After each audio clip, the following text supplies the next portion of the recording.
On to your markets news now. Asian markets were generally higher on Thursday, going contrary to the weaker performance out of the United States yesterday, with indices like the Nikkei, Australia's ASX 200 and South Korea's Kospi registering positive gains. However, mainland China and Hong Kong ended on a downer. The Nikkei share average closed up 1.3%. The Hang Seng Index lost 0.2%, while the Shanghai Composite Index declined by 0.42%.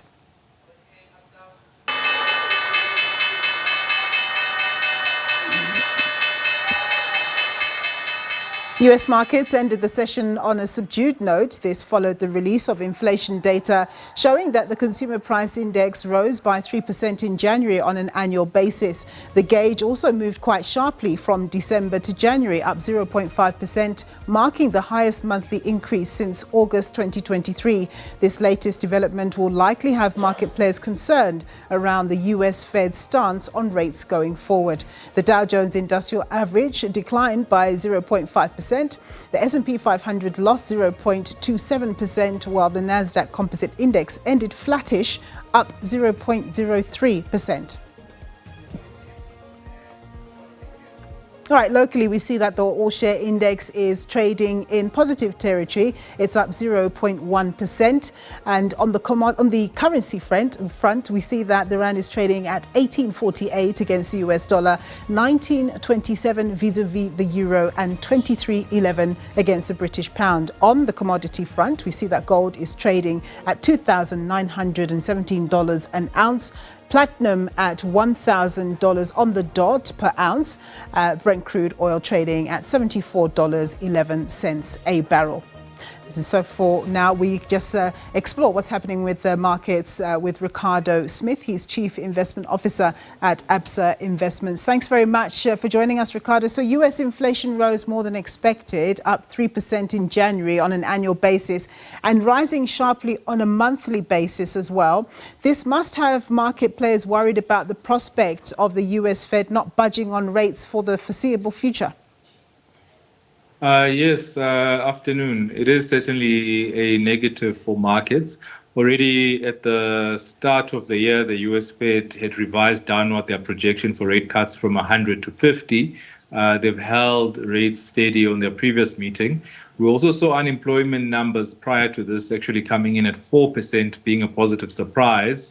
So not a lot of pressure to actually continue cutting rates and starting to feel some pressure for maintaining interest rates.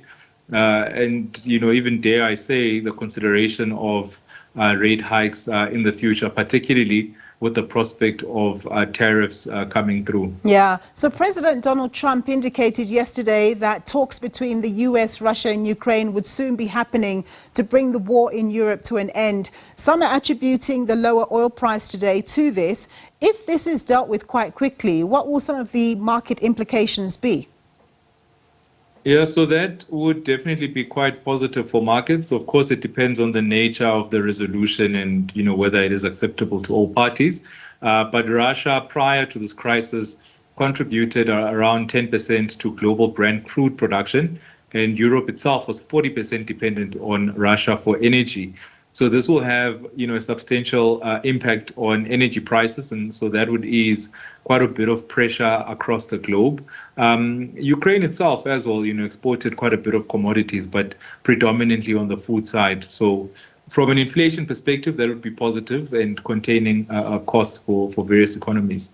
So with the US Secretary of State having decided not to attend the Foreign Ministers G20 meeting that's taking place here in South Africa next week, some analysts are saying that, a G20 that doesn't have the support of the United States may be a futile exercise. What's your view?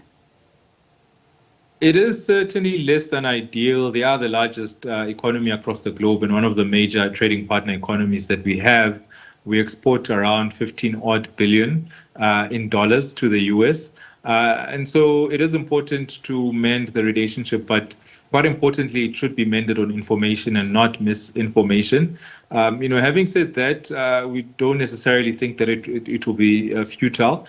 We are a major trading partner, with some of the other countries in the East, including China and a lot of European counters in there. So still quite a lot in it for South Africa. And so, it's not just about the US, but they are an important player, and maintaining that relationship is important.